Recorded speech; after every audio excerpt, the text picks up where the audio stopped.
Bonjour tout le monde. Je tiens à vous remercier pour votre accueil. Merci aussi à Jean-Charles pour l'invitation. Pour ceux qui ne me connaissent pas, Rémi Payette, je suis né spirituellement à peu près à cet endroit-là, dans cette même église. Serge Lafrance a aussi célébré notre mariage, à Joanne et moi.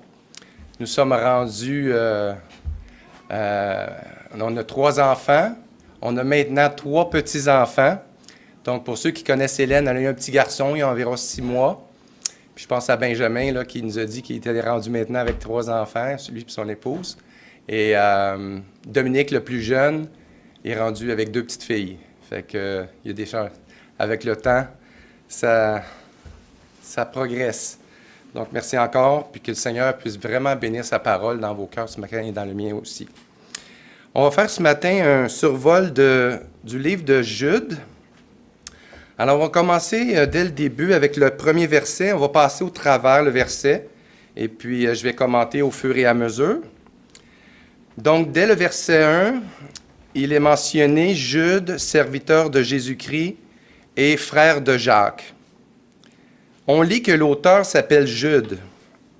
Cependant, dans le texte grec, on lit Judas, comme Judas Iscario, le traître.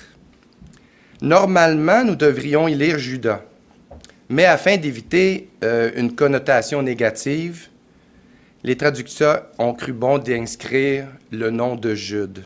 Alors, on va continuer à l'appeler Jude. Jude s'identifie dès le départ comme serviteur de Jésus-Christ.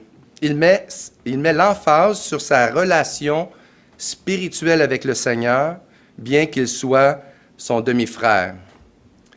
Jude est devenu croyant après la résurrection de Jésus, car il est dit dans Jean, chapitre 7, les versets 3 à 5, que ses frères non plus ne croyaient pas en lui. Jude utilise beaucoup de triades, c'est-à-dire des groupes de 3 dans son épître, car il pense en termes et groupes de 3. Il y a 14 triades. C'est ce qui va faire l'objet de chacune des sections.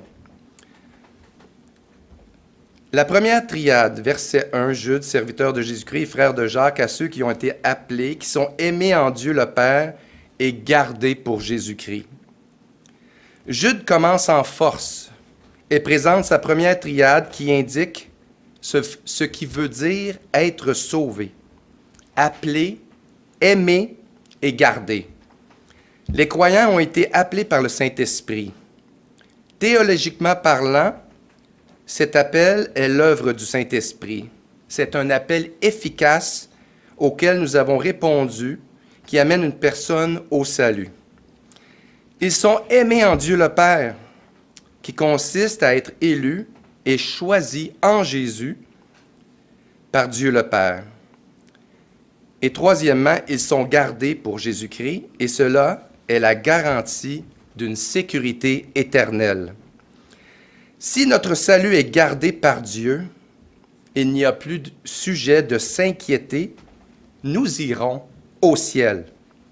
Dans Jean 10, 28, Jésus dit, « Je leur donne la vie éternelle. » Donne la vie éternelle à ces brebis que nous sommes. « Et elles ne périront jamais, et personne ne les ravira de ma main. Mon Père qui me les a donnés est plus grand que tous, et personne ne peut les ravir de la main de mon Père. » La main du Père, la main de Jésus. Essayez d'enlever ça, c'est impossible. La deuxième triade, c'est au verset 2. « Que la miséricorde, la paix et la charité vous soient multipliées. » Alors la salutation, verset 2, contient sa deuxième triade, miséricorde, paix et charité.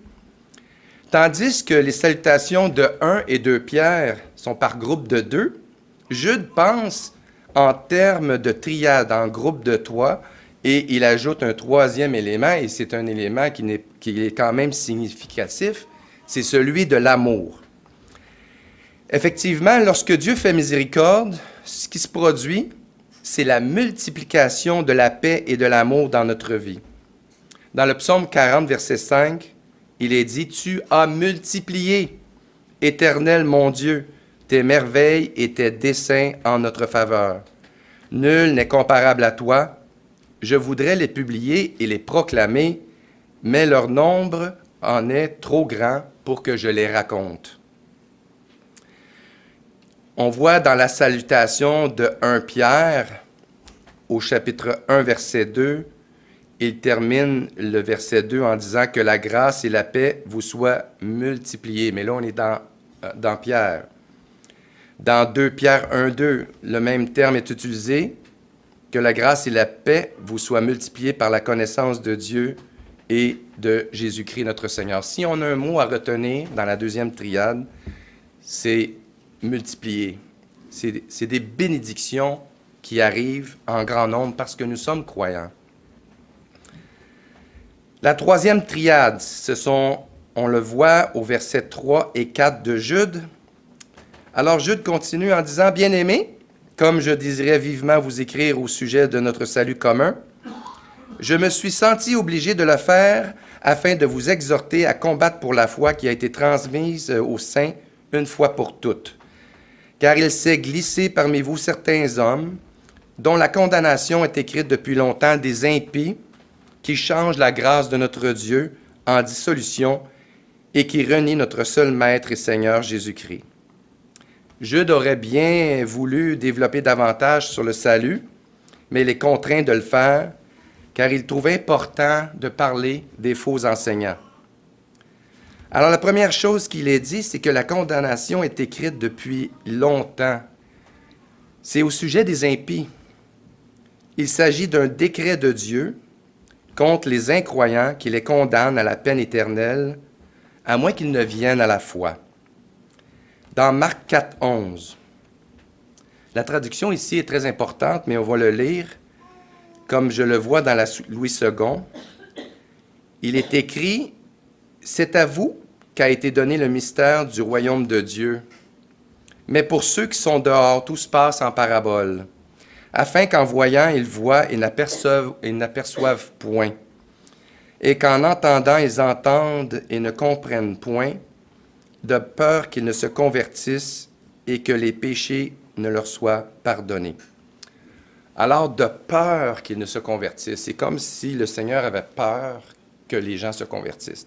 Non, l'expression en grec ici, c'est « à moins qu'ils ne se convertissent », parce que c'est ce qu'ils souhaitent. Donc, on pourrait dire qu'à moins qu'ils ne se convertissent rend le texte plus juste. La deuxième chose qui est mentionnée dans sa triade, c'est qui change la grâce de notre Dieu en dissolution. Ces faux enseignants utilisent la grâce comme excuse pour pratiquer l'immoralité. Et le troisième point, qui renie notre seul Maître et Seigneur Jésus-Christ, ces faux enseignants nient à la fois la personne et l'œuvre de Jésus, le Messie. Dans 2 Pierre 2.1, il est dit, « Il y a eu parmi le peuple des faux prophètes, et il y aura de même parmi vous de faux docteurs, qui introduiront des sectes pernicieuses et qui, reniant le Maître qui les a rachetés, attireront sur eux une ruine soudaine. » Et la doctrine de la divinité de Jésus est celle qui est le plus attaquée. Alors la troisième triade décrivait le profil de certains hommes comme étant des impies, mais n'oublions jamais qui nous étions avant. La quatrième triade se retrouve au verset 5 à 7. Alors Jude continue. Il dit, « Je veux vous rappeler, à vous qui savez fort bien toutes ces choses, que le Seigneur, après avoir sauvé le peuple et l'avoir tiré du pays d'Égypte, fit ensuite périr les incrédules, qu'il a réservés pour le jugement du grand jour, enchaînés éternellement par les ténèbres, les anges qui n'ont pas gardé leur dignité, mais qui ont abandonné leur propre demeure, que Sodome et Gomorrhe et les villes voisines, qui se livrèrent comme eux à l'impudicité et à des vices contre nature, sont donnés en exemple, subissant la peine d'un feu éternel. » Simplement dit, l'histoire nous enseigne que Dieu va juger le péché. Il faut se rappeler les histoires du passé et en tirer leçon.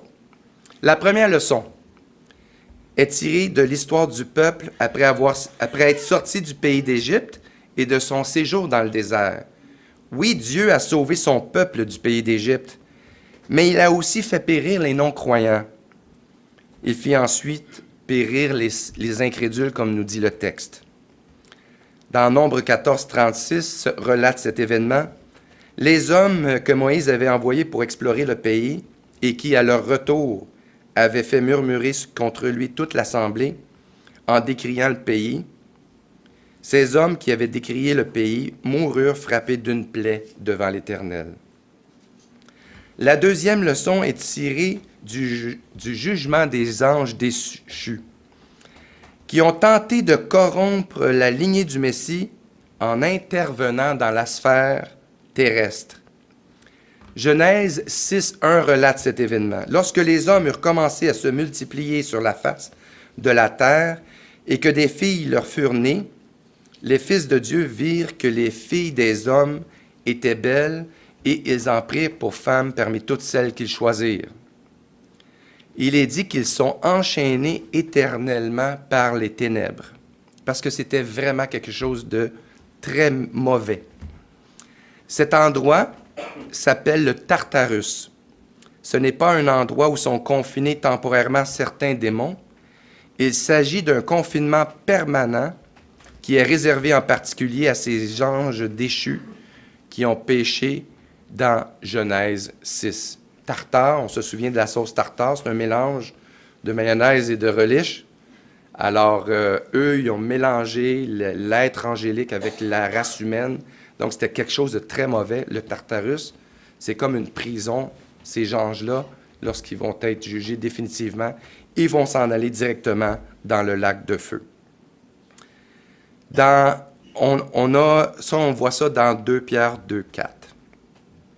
La troisième leçon est tirée du jugement de Sodome et Gomorrhe et les villes voisines, qui se livrèrent comme eux à l'impudicité et à des vices contre nature, sont donnés en exemple subissant la peine d'un feu éternel. Genèse 18, 20, qu'est-ce qui est arrivé? Et l'Éternel dit, le cri contre Sodome et Gomorrhe s'est accru et leur péché est énorme. Et on voit dans Genèse 19, 24 le jugement. Alors l'Éternel fit pleuvoir du ciel sur Sodome et Gomorrhe, du soufre et du feu de par l'Éternel. Alors Jude utilise 3 exemples pour montrer que Dieu jugera le péché et nous devons en tirer leçon. La 5e triade, c'est au verset 8 à 10, dans Jude. Malgré cela, ces hommes, aussi entraînés par leur rêverie, souillent pareillement leur chair, méprisent l'autorité et injurient les gloires. Or, l'archange Michel, lorsqu'il contestait avec le diable et lui disputait le corps de Moïse, n'osa pas porter contre lui un jugement injurieux, mais il dit que le Seigneur te réprime. Eux, au contraire, ils parlent d'une manière injurieuse de ce qu'ils ignorent, et ils se corrompent dans ce qu'ils savent naturellement comme les brutes. Alors, avec cette 5e triade, Jude révèle le profil de la vieille nature, entraînés par leur rêverie. Ces faux enseignants prétendent avoir des révélations divines. Ils s'en servent pour extorquer l'argent des autres. Deuxième chose, souillent pareillement leur chair. Ces faux enseignants prétendent avoir des révélations divines. Ils s'en servent pour faire la promotion de l'immoralité. Et le 3e point de la triade, ils méprisent l'autorité et injurient les gloires. Les faux docteurs sont rebelles en général. Ils refusent de se soumettre aux autorités instituées par Dieu et aux anciens de l'Église en particulier. Ils se croient supérieurs aux autres et ne démontrent pas de respect. L'application, c'est qu'il est possible de lutter pour la foi sans être contestataire.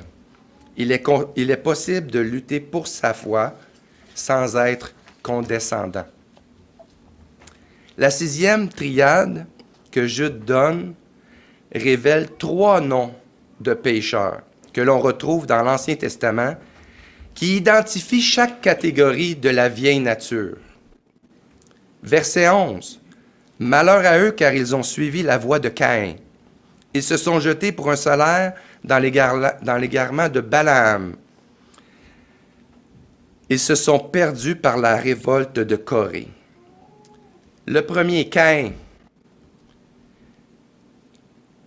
La voie de Caïn consiste à agir de sa propre manière plutôt que celle de Dieu.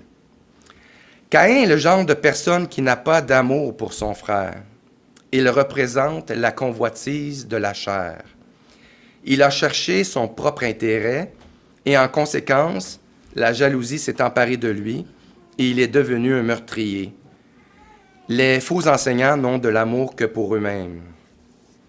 Dans 1 Jean 3,11, il nous est dit, « Nous devons nous aimer les uns les autres et ne pas ressembler à Caïn, qui était du malin et qui tua son frère. » Juste pour qu'on puisse avoir une application par rapport à la convoitise de la chair, c'est chercher son intérêt et non pas celui de l'autre.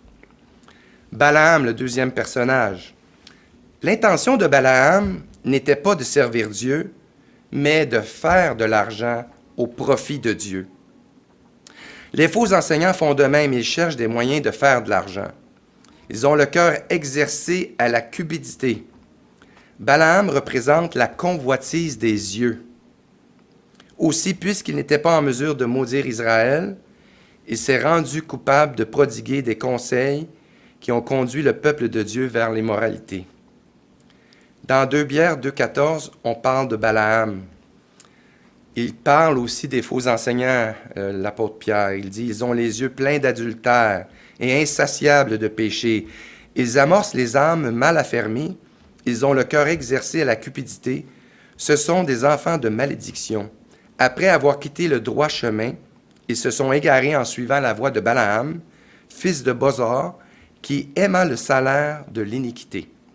Donc, la deuxième application par rapport à la vieille nature, ici, c'est la convoitise des yeux, c'est chercher à posséder. Donc, l'application, c'est de ne pas chercher à posséder. Le troisième personnage, c'est Corée. La révolte de Corée était dirigée contre l'autorité. Il a parlé contre Moïse et Aaron. Ce type de personne représente l'orgueil de la vie. Les faux prophètes cherchent la valorisation, ils cherchent l'attention, ils cherchent l'admiration. Dans Nombre 16,2, on nous parle de Corée, en disant, lui et sa troupe, ils se soulevèrent contre Moïse avec 250 hommes des enfants d'Israël, des principaux de l'assemblée, de ceux que l'on convoquait à l'assemblée qui étaient des gens de renom. Comme Caïn, les faux docteurs manquent d'amour envers les frères. Comme Balaam, ils sont motivés par la cupidité et la luxure. Et comme Corée, ils sont coupables de rébellion. Donc la troisième application, qui va avec l'orgueil de la vie, c'est de ne pas chercher la valorisation. C'est de tout projeter vers la glorification du Seigneur. La 7e et la 8e triade se trouvent au verset 12 et 13 de Jude. Il continue son exposé en disant « Ce sont des écueils dans vos acapés, bergers faisant impudemment bonne chère, se repaissant eux-mêmes. Ce sont des nuées sans eau, poussées par les vents, des arbres d'automne sans fruits, 2 fois morts, déracinés, des vagues furieuses de la mer rejetant l'écume de leurs impuretés, des astres errants auxquels l'obscurité des ténèbres est réservée pour l'éternité. » Voici le statut que fait Jude au sujet des faux docteurs. Il dit que ce sont des écueils. Un écueil, c'est un rocher qui est sous l'eau, qui est bien caché et traître. Cela peut causer des naufrages. Les faux enseignants mettent en péril la foi des autres, qui se laissent entraîner dans leurs péchés. Les faux enseignants sont semblables à un petit caillou caché dans un sandwich qui peut briser une dent. Ça ne fait pas du bien. Ce sont des bergers qui se repaissent eux-mêmes. Ils ne savent rien comprendre, nous dit Ésaïe 56, verset 11. Il dit, « Tous suivent leur propre voie, chacun selon son intérêt, jusqu'au dernier. » Philippiens 3,18 nous dit « Car il en est plusieurs qui marchent en ennemis de la croix de Christ. Je vous en ai souvent parlé, et j'en parle maintenant encore en pleurant. Leur fin sera la perdition. Ils ont pour Dieu leur ventre. Ils mettent leur gloire dans ce qui fait leur honte. Ils ne pensent qu'aux choses de la terre. » La troisième chose qu'il mentionne, c'est qu'ils sont des nuées sans eau. Proverbe 25, 14 dit « Comme des nuages et du vent sans pluie, ainsi est un homme se glorifiant à tort de ses libéralités. » La seule chose que les faux docteurs sont en mesure de faire, c'est de cacher le soleil, la vérité. Ce qu'ils disent est vide de contenu. C'est comme un nuage, puis qu'il n'y a pas d'eau. Ce n'est pas ce qui se passe en ce moment. La 8e triade, c'est toujours dans le verset 13, c'est 12 et 13, on le voit vers la fin. C'est des analogies qui suivent, qui concernent des phénomènes naturels. Et ils servent à brosser un portrait pris sur le vice des apostats du 1er siècle. Des arbres d'automne sans fruits, 2 fois morts, déracinés. Ces arbres ne portent pas de fruits, ni en automne, ni au printemps. Ils sont 2 fois morts. Les faux enseignants ne portent pas de fruits, ils sont sans fruits. Gardez-vous des faux prophètes, nous dit Jésus. Vous les reconnaîtrez à leurs fruits. Ce sont aussi des vagues furieuses de la mer, rejetant l'écume de leurs impuretés. Ces vagues ne se fatiguent jamais. Elles ne se reposent pas. Constamment en mouvement, les faux enseignants sont caractérisés par l'acharnement. Ce sont aussi des astres errants auxquels l'obscurité des ténèbres est réservée pour l'éternité. Ensuite, dit Jude, les enseignants de mensonges sont comparables à des astres errants. C'est une image qui fait aussi penser aux chiens errants. Ces astres ne sont pas des corps célestes qui brillent à partir d'une orbite fixe, mais des météorites ou étoiles filantes en perdition qui traversent le ciel sans suivre de trajectoire précise, puis disparaissent à tout jamais dans l'obscurité des ténèbres de l'espace sidéral. La 9e triade commence avec la prophétie d'Hénoch. Jude n'authentifie pas le livre d'Hénoch au complet, mais seulement cette citation qui est inspirée. Il s'agit de la venue du Seigneur accompagnée de ses saints et du jugement des impies. Versets 14 à 15. C'est aussi pour eux qu'Hénoch, le 7e depuis Adam, a prophétisé en ces termes. « Voici le Seigneur est venu avec ses saintes myriades pour exercer un jugement contre tous et pour faire rendre compte à tous les impies parmi eux de tous les actes d'impiété qu'ils ont commis et de toutes les paroles injurieuses qu'ont proférées contre lui des pécheurs impies. » Alors, le premier point de la première triade dans ce verset, c'est un jugement contre tous. Ils rendront compte à celui qui est prêt à juger les vivants et les morts. Il y a les actes d'impiété. Romains 2,16 nous dit « C'est ce qui paraîtra au jour, selon mon évangile. Dieu jugera par Jésus-Christ les actions secrètes des hommes. » Et il parle aussi des paroles injurieuses. Dans Matthieu 12,36, il est mentionné, je vous le dis, c'est Jésus qui parle, au jour du jugement, les hommes rendront compte de toute parole vaine qu'ils auront proférée.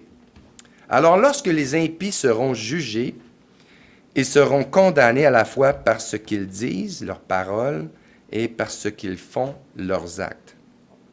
On va revenir à Hénoch et terminons avec cette pensée de cette triade. Au lieu de mourir comme tout le monde, Hénoch est enlevé dans les cieux.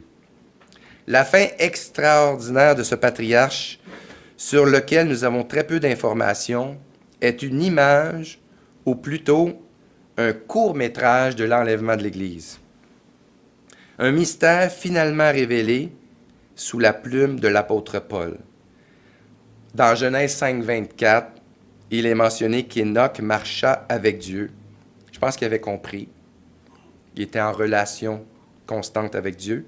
Puis il ne fut plus parce que Dieu le prit. La 10e triade s'applique aux faux docteurs.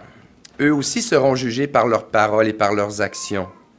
Au verset 16, il est dit, ce sont des gens qui murmurent, qui se plaignent de leur sort, qui marchent selon leur convoitise, qui ont à la bouche des paroles hautaines, qui admirent les personnes par motif d'intérêt.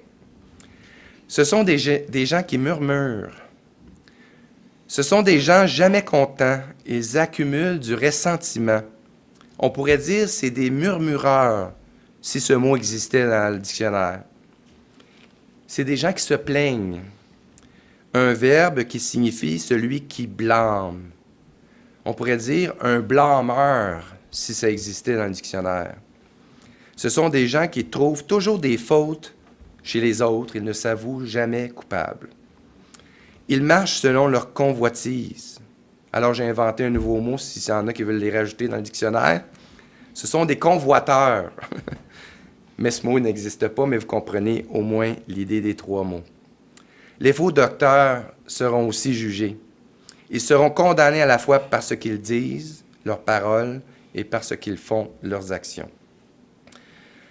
La fable de La Fontaine, pour ceux qui connaissent le corbeau et le renard, est sans aucun doute l'une des plus connues, tout comme sa morale qui est « Tout flatteur vit aux dépens de celui qui l'écoute ». Si on écoute un faux prophète, bien, lui il dépend jusque de ça. La 11e triade, on arrive au chapitre versets 17 à 19. Alors Jude continue en disant « Mais vous, bien-aimés, c'est important, souvenez-vous des choses annoncées d'avance par les apôtres de notre Seigneur Jésus-Christ. Il vous disait qu'au dernier temps, il y aurait des moqueurs, marchant selon leur convoitise impie. Ce sont ceux qui provoquent des divisions, hommes sensuels n'ayant pas l'esprit. » Alors, ces gens-là causent des divisions. On voit aussi que ce sont des hommes sensuels. Il y a trois choses que les faux enseignants font. Ils cherchent votre corps, ils cherchent votre argent, ils cherchent votre admiration. Dans Romains 8, 9, il dit « Pour vous, vous ne vivez pas selon la chair, mais selon l'Esprit. Si du moins l'Esprit de Dieu habite en vous, si quelqu'un n'a pas l'Esprit de Christ, il ne lui appartient pas. » Alors ici, les moqueurs dont il parle, c'est des gens qui n'ont pas l'Esprit, c'est des non-croyants, là. Alors pourquoi Jude met tant d'emphase sur les faux enseignants du temps de Jésus? C'est parce que le Messie étant venu, les prophètes convergent tous vers lui. Ce sont aussi ces moqueurs jusqu'à aujourd'hui qui seront les plus redevables. Alors Jude présente sa 12e triade, on est rendu au verset 20 et 21. « Pour vous, bien-aimés, vous édifiant vous-même sur votre très sainte foi et priant par le Saint-Esprit, maintenez-vous dans l'amour de Dieu en attendant la miséricorde de notre Seigneur Jésus-Christ pour la vie éternelle. » Priant par le Saint-Esprit. Le rôle du Saint-Esprit est d'illuminer notre compréhension des Écritures. La deuxième chose qu'il dit, maintenez-vous dans l'amour de Dieu. Dieu aime les croyants. En retour, les croyants doivent s'exercer à se maintenir dans cet amour. Et aussi, c'est qu'on attend la miséricorde de notre Seigneur Jésus-Christ. Dans sa grâce, Jésus va enlever les croyants pour les amener avec lui au ciel. C'est la bienheureuse espérance des croyants. Par conséquent, l'obligation du croyant envers lui-même est de grandir en Dieu par la foi, en priant par le Saint-Esprit, en se gardant dans l'amour de Dieu et en vivant sur la base de la bienheureuse espérance. La 13e triade, on approche la fin, versets 22 et 23. « Reprenez les uns, ceux qui contestent, sauvez-en d'autres en les arrachant du feu, et pour d'autres encore, ayez une pitié mêlée de crainte, haïssant jusqu'à la tunique souillée par la chair. » Il y a 3 catégories de croyants dans ces versets qui méritent notre attention. Ceux qui contestent. Ce sont les croyants qui posent des questions légitimes, mais qui ont des doutes. Nous sommes dans l'obligation d'être patients avec eux, car ils ne sont pas mal intentionnés, leur foi est faible et nous devons les aider à grandir dans la foi. Ça, c'est ceux qui contestent. Sauvez-en d'autres en les arrachant du feu. Ce sont des croyants qui se sont fait embarquer dans des fausses doctrines. Et puis, on a vu que Jude nous en a parlé en long et en large. Avec eux, il faut être plus ferme. Notre rôle est de les sauver de cette situation et cela exige plus d'efforts de notre part avec l'aide du Seigneur. Pour d'autres encore, ayez une pitié mêlée de crainte. Ce sont des croyants qui propagent maintenant des fausses doctrines. Ils se sont vraiment enlisés. Ils ont régressé d'abord en doutant, qui était à la première catégorie au début. Ensuite, en croyant à des fausses doctrines, ils ont dégénéré jusqu'à la deuxième catégorie. Puis maintenant, ils enseignent des fausses doctrines. Il faut faire très attention de ne pas être contaminé nous-mêmes. Si un croyant qui prêche contre la divinité de Jésus-Christ, on ne doit pas se tenir avec un croyant comme ça. Alors, on arrive avec la 14e triade. Nous trouvons au dernier verset la 14e triade de Jude sur l'éternité de Dieu. Il dit « Or à celui qui peut vous préserver de toute chute et vous faire paraître devant sa gloire, irrépréhensible et dans l'allégresse, à Dieu seul, notre Sauveur, par Jésus-Christ notre Seigneur, soit gloire, majesté, force et puissance, dès avant tous les temps, et maintenant, et dans tous les siècles. Amen. » Donc, j'ai préparé pour vous un résumé. C'est 14 mots pour les 14 triades. Je l'avais noté ici.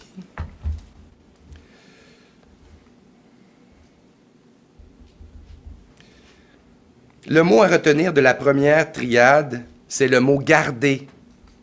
Garder pour Jésus-Christ, ça nous garantit une sécurité éternelle.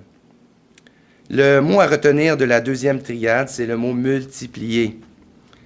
Le croyant est le sujet des bénédictions de Dieu. Le mot à retenir de la troisième triade, c'est le mot « condamnation », celui des impies, à moins que ceux-ci ne se convertissent. Le mot à retenir de la quatrième triade, c'est le mot « jugement », car l'histoire nous enseigne que Dieu va juger le péché et que nous devons tirer des leçons du passé. Le mot à retenir de la cinquième triade, c'est le mot « brut », qui révèle le profil des faux prophètes. Les noms à retenir de la sixième triade sont Caïn, Balaam et Corée, qui représentent chacun un aspect de la vieille nature. Le mot à retenir de la septième triade, c'est le mot « écueil », qui représente des gens à problème qu'il ne faut pas écouter. Le mot à retenir de la huitième triade, c'est le mot « fruit ». On peut reconnaître un arbre à ses fruits, dit Jésus.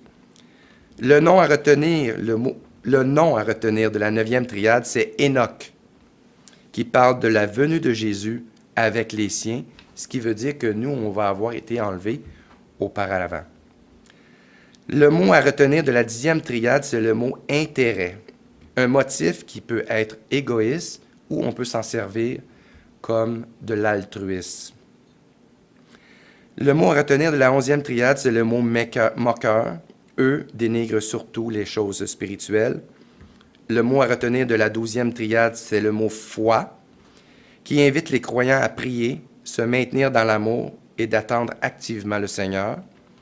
Le mot à retenir de la 13e triade, c'est le mot « autre », les autres, qui parle du rôle des croyants matures envers les autres croyants qui peuvent glisser dans leur cheminement. Et le dernier, c'est le nom à retenir de la 4e triade, c'est le nom Dieu, car il mérite toute notre adoration. Amen. Merci de votre écoute.